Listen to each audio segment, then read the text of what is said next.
Bonjour à tous, merci beaucoup pour votre présence. Donc je suis Sandrine Calimet, je suis Sales Manager chez GoFluent France et donc je suis en charge de dispositifs globaux, stratégiques, dont la Société Générale fait partie. Merci Sandrine. Bonjour à tous. Nicolas Jutard. Je suis responsable formation et développement pour Société Générale au niveau de l'Europe. Je vais revenir d'ici quelques instants. Tout d'abord, merci à tous d'être présents pour cette conférence. Donc Digital Learning à l'échelle globale, mythe ou réalité. Let's start. Premier point, déjà, une petite présentation de Société Générale. Je vais aller très vite sur cette partie. Donc, Société Générale, une banque avec un modèle universel, un des leaders au niveau Europe et monde. Et également, c'est une banque qui est présente depuis plus de 150 ans. 150 ans, ça veut dire des défis à relever, de l'innovation également qui a été créée tout au long de ces 150 ans pour aider nos clients en fait, à se développer dans ce monde en fait, qui est en évolution. Nos valeurs, l'esprit d'équipe, l'innovation, la responsabilité et l'engagement. Aujourd'hui, je vais faire un focus sur la partie innovation. L'innovation, ça se traduit par plusieurs choses au niveau de Société Générale. Déjà, on n'innove pas pour innover. Derrière, on a toujours le souci du client, l'expérience client, lui éviter de faire 10 clics pour que ce soit l'expérience candidat pour candidater, mais autrement également pour les clients lorsqu'il y a des opérations. Donc c'est vraiment c'est au cœur de notre stratégie au niveau de l'innovation.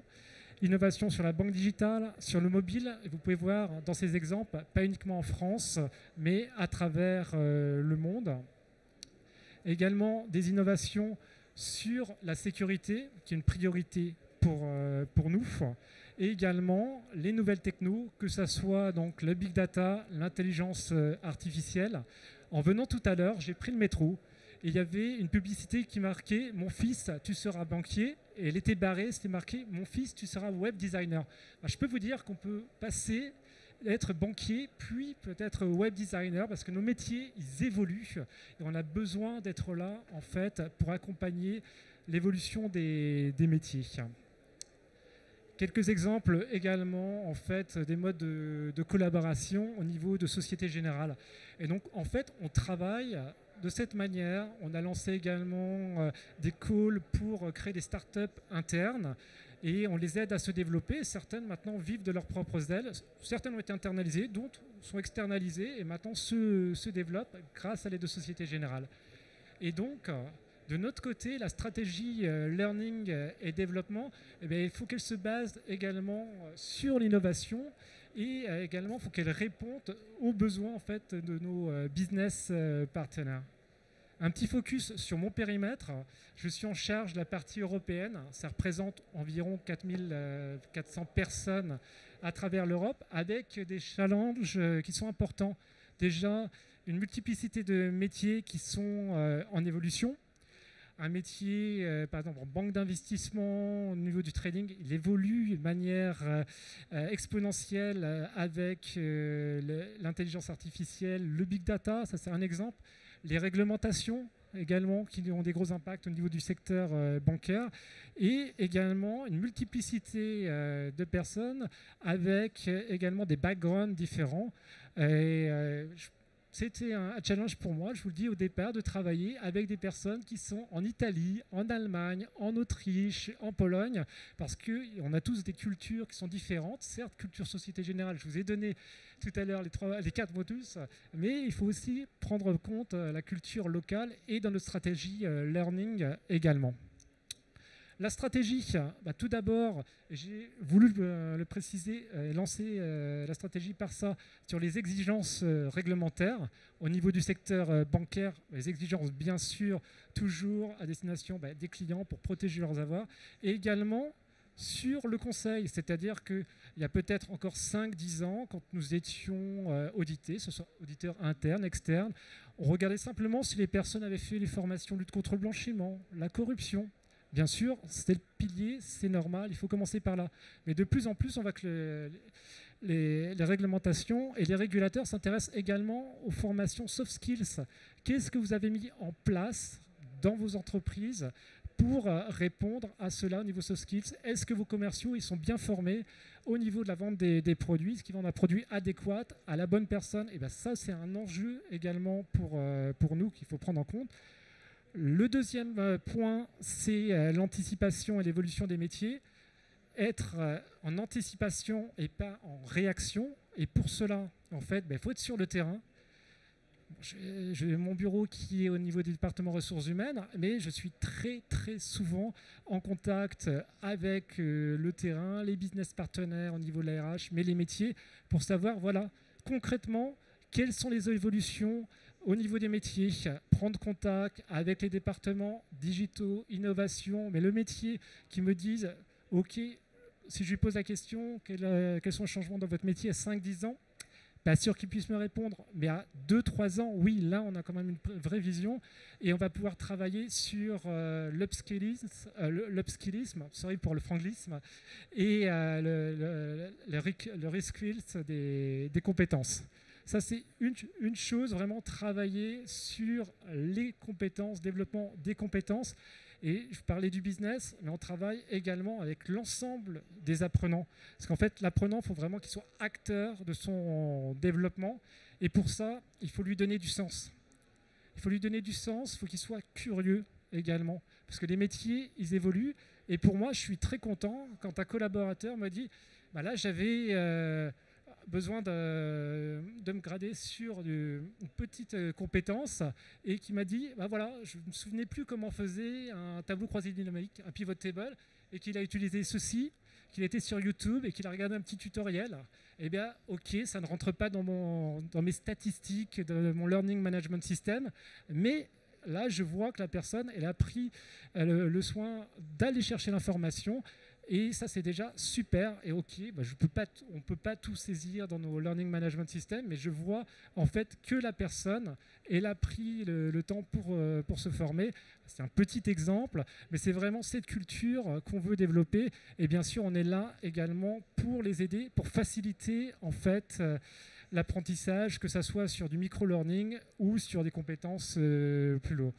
Et l'offre également, on va proposer une offre mutualisée. Je vous disais tout à l'heure, mon périmètre, c'est plus d'une quinzaine de pays, avec parfois des petites structures. L'Autriche, c'est 40 personnes, par exemple. Le entre guillemets, Grand Luxembourg, c'est 1300 personnes. Et donc, du coup, mon objectif, c'est de pouvoir proposer à tout le monde la même offre de formation. Mais qui dit même offre de formation, ne dit pas utilisation identique. Peut-être avec madame, on a tous les deux des lunettes, on a peut-être tous les deux la même dioptrie, mais on voit que nos lunettes, les montures sont différentes. Donc c'est la même chose au niveau de la formation, où le besoin, en fait, il va être là et il va peut-être exprimer d'une manière différente, où une personne va être plus intéressée sur du digital, l'autre sur la partie classroom. Donc vraiment personnalisé quand c'est possible. Les grandes tendances, donc terme barbare anglais, vous connaissez sans doute, Atawad, anytime, anywhere, any device. Et là, c'est vraiment pour nous quelque chose qui est marquant. Si je prends l'exemple d'un de nos auditeurs, par exemple, il va se déplacer sur l'ensemble en fait, du périmètre et il va avoir besoin de développer ses compétences linguistiques, par exemple. Et bien là, il est content de pouvoir accéder via sa tablette, son téléphone ou son ordinateur à la plateforme en ligne, pouvoir réserver son cours par téléphone et ça apporte énormément de flexibilité. Ça, c'est le premier point. Deuxième point, blended learning. Uniquement du digital, de l'e-learning, je ne suis pas sûr que ça soit la réponse adéquate. Peut-être pour faire passer des messages courts sur la lutte contre le blanchiment, ok. Mais par contre, quand on veut travailler sur le fond, il faut vraiment allier les différentes méthodologies avec un renforcement de l'accompagnement humain, avec du tutorat, du mentoring, du coaching. Et dernier point, je l'ai déjà mentionné tout à l'heure, l'individualisation des parcours, mais avec un accompagnement. Et ça, c'est clé si, en tant que RH, on n'est pas là pour faciliter en fait, l'apprenant, je ne pense pas qu'il va se connecter au niveau des différentes plateformes. Il faut vraiment lui donner du sens. Un exemple sur la partie linguistique. Donc, on avait un besoin, comme je vous ai montré tout à l'heure, notre périmètre pour l'Europe et aussi au niveau de Société Générale pour l'ensemble du groupe, de travailler en fait sur notre offre Blended Learning au niveau des langues. Les 4 défis que nous avions, vous les voyez ici, l'innovation. On voulait rendre l'offre plus technologique, travailler sur la pédagogie également. La partie temps qui est important, avec l'optimisation de time to training, l'intégration également dans notre learning management system. Penser global, agir local, avec une offre universelle et un accompagnement également des apprenants dans chacun des pays. Et last but not least, la simplification, l'optimisation via donc, des reportings faciles à interpréter. Par exemple, si une personne ne se présente pas à 2 cours, nous recevons un email, voilà, no show, et ça c'est des informations que je n'avais pas avant, et ça nous permet d'avoir un dialogue avec la personne. Le lendemain, on s'est dit, bah voilà, qu'est-ce qui s'est passé? On te rappelle quels sont les modes de fonctionnement. Tu peux annuler ton cours 6 heures à l'avance, par exemple, sans frais, et lui rappeler en fait que la formation, même si le formateur n'est pas juste en face de lui, c'est comme une formation en présentiel aussi important. Et ça, c'est des choses qui étaient importantes pour nous à repréciser lorsqu'on a lancé cet appel d'offres et avoir cette vue de chef d'orchestre. Maintenant, je vais laisser la parole à Sandrine qui va aller un petit peu plus loin dans l'offre proposée par GoFluent. Merci Nicolas. Ce qui était intéressant dans cette démarche, c'est que dès le lancement du projet, de l'appel d'offres, la Société Générale voulait capitaliser sur un dispositif local, mais de façon à faire bénéficier l'ensemble du groupe de la Société Générale. Donc dès le départ, ils avaient en tête l'internationalisation du dispositif et nous avons été, en tant que prestataires, vraiment challengés sur notre capacité à dispenser des formations. On l'a vu sur le scope de Nicolas, on peut dispenser une formation en Allemagne, en Turquie. Ça, c'est une chose. Là où ça devient intéressant, c'est que cette formation, qu'elle a lieu en Allemagne ou en Turquie, doit répondre à un même niveau d'exigence de qualité, doit répondre à des besoins locaux, mais également doit permettre un reporting qui soit exploitable. Et c'est là où la réponse de GoFluent fait vraiment sens, puisque nous sommes capables, nous accompagnons la Société Générale sur ces 2 approches-là. Donc notre réponse a été finalement assez logique. C'est une réponse, je dirais, à tiroir, avec dans un premier temps une volonté de donner un accès à l'ensemble des collaborateurs de la Société Générale à une bibliothèque de contenu. Et cela de manière extrêmement facile. Un des challenges que Nicolas a soulevé, c'est une intégration au LMS. Donc en 2 clics, pour faire simple, tout collaborateur de l'ASG a un accès au contenu GoFluent. On a tous connu, me semble-t-il, cette expérience où on veut se connecter à un site, mais on n'a pas le mot de passe, etc. Il n'y a rien de plus usant et on passe souvent à autre chose. Ça, c'était un des points à soulever.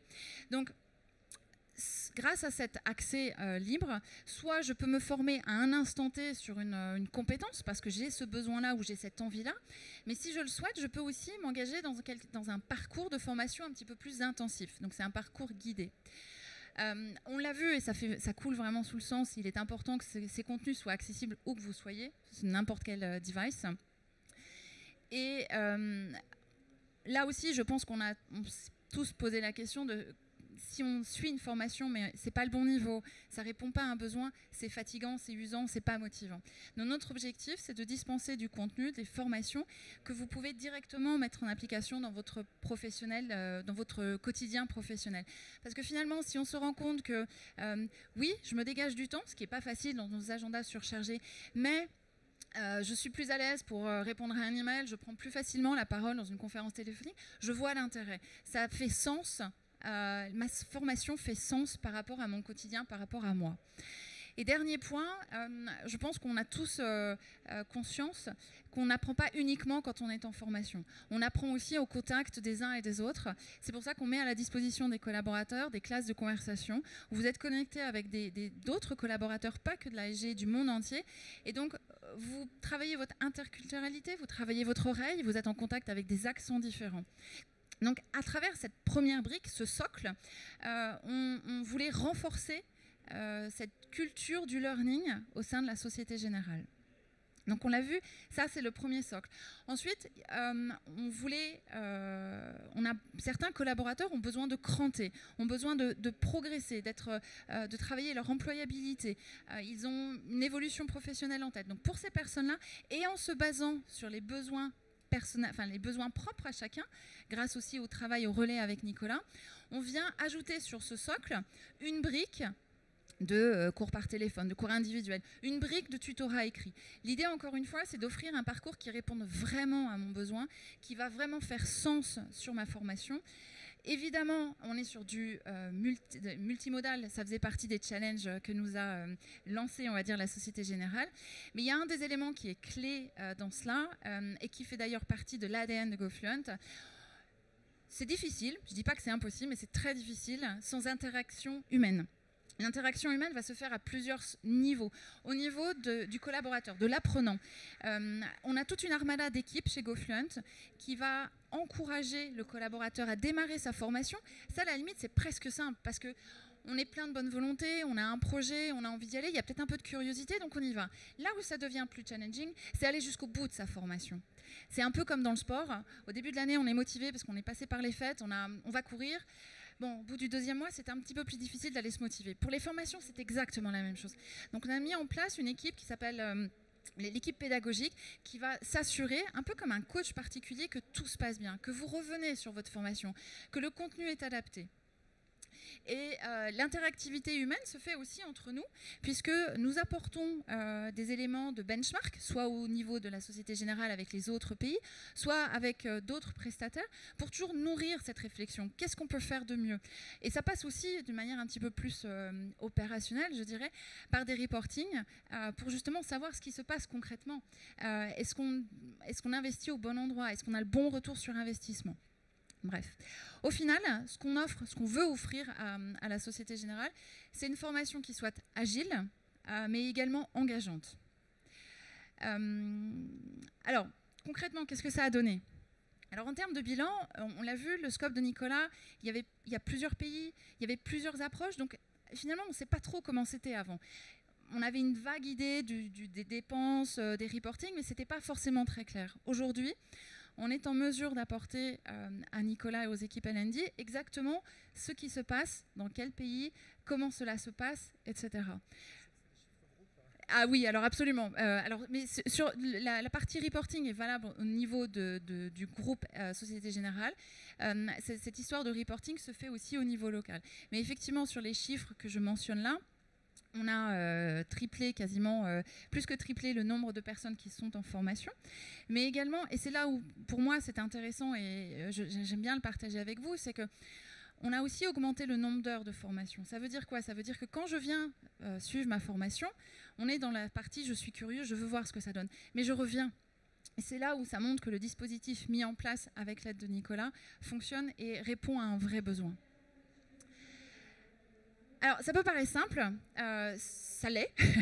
Pour autant, on a voulu partager avec vous des points de vigilance, des écueils, pour vous éviter de passer par là, ou en tout cas de dire comment on peut passer à côté, ou en tout cas mieux les travailler. Ces points de vigilance s'adressent à 2 niveaux. Premier niveau, c'est par rapport aux collaborateurs, à l'apprenant. Encore une fois, on est tous dans des agendas surchargés. Il faut réussir à trouver du temps, à se dégager du temps pour suivre une formation. Et là, le rôle des L&D, des managers, est très important parce qu'il faut créer cette culture. Il faut créer un environnement propice au learning. Deuxième élément, c'est que j'arrive face à un catalogue de formations assez important. Je suis comme un enfant dans un magasin de jeux. Tout a l'air super intéressant. Qu'est-ce que je choisis?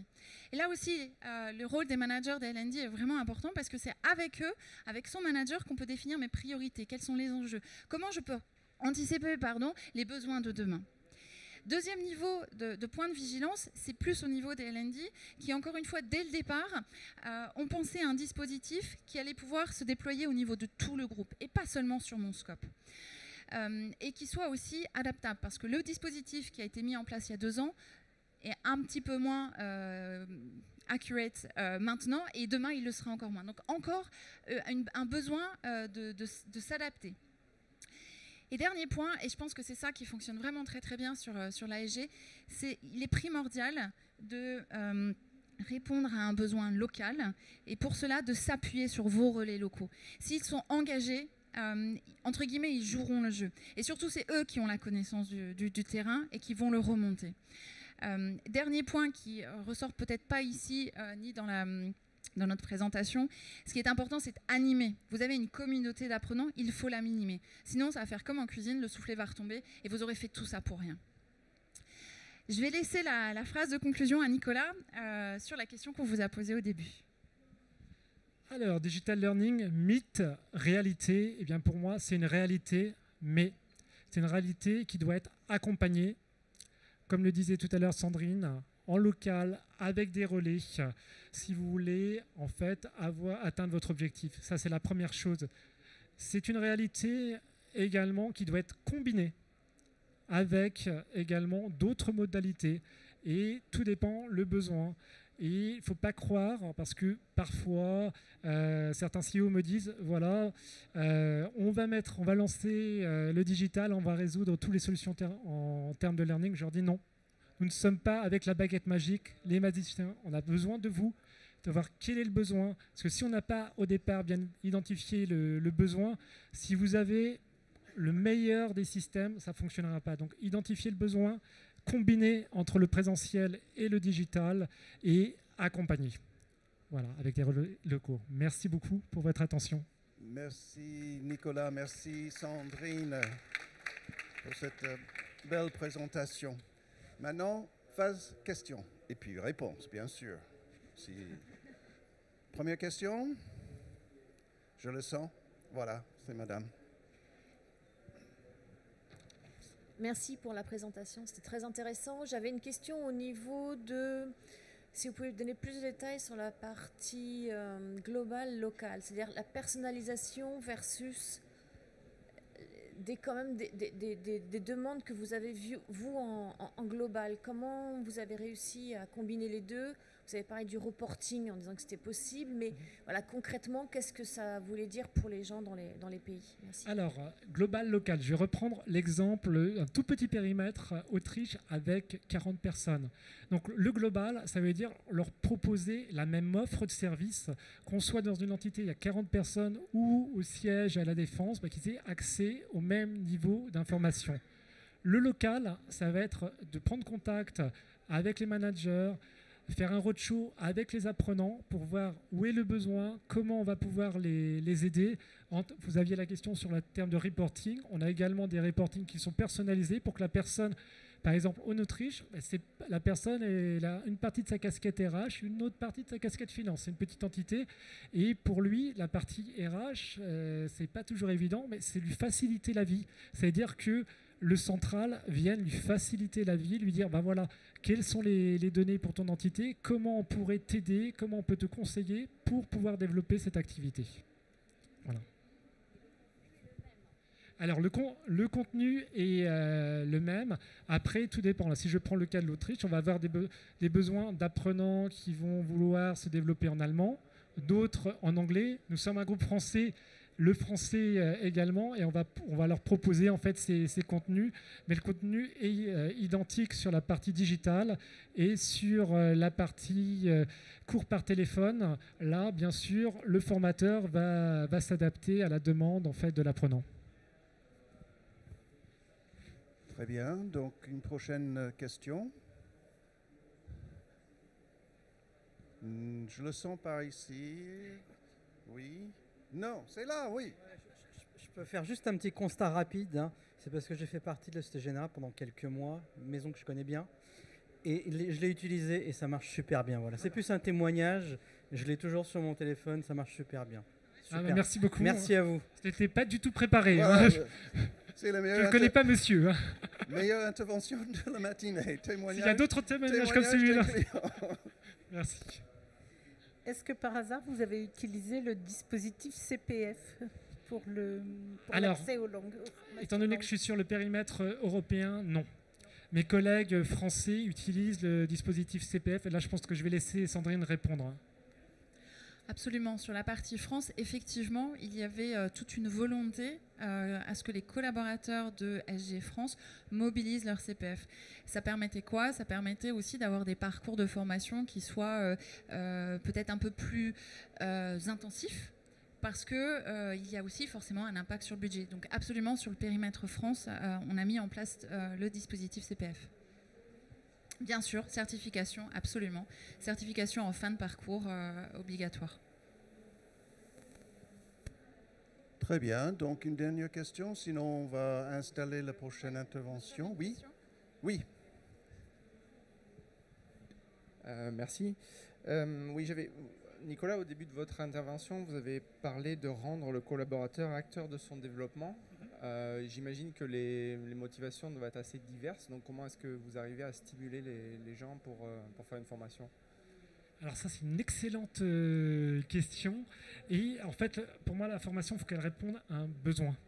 Et pour connaître le besoin, il faut aller à la rencontre des personnes, du manager, prendre entre guillemets son bâton de pèlerin et aller dans les services, voir quel est ton besoin, et après je vais t'apporter une réponse.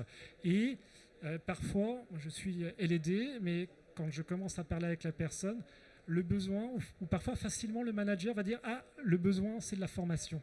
Et parfois, heureusement ou malheureusement dans certains cas, ce n'est pas la formation qui est la réponse pour ce besoin. Non. Mais c'est vraiment d'être au contact en fait, et pas dans notre tour d'ivoire pour répondre au niveau et trouver quel est le besoin et ne pas se fermer sur la modalité. Ne pas dire « Ok, on a du digital, c'est quelque chose qu'on veut pousser bien sûr, mais peut-être que pour ce besoin particulier, et qui est très justifié, on peut passer sur une autre modalité d'apprentissage.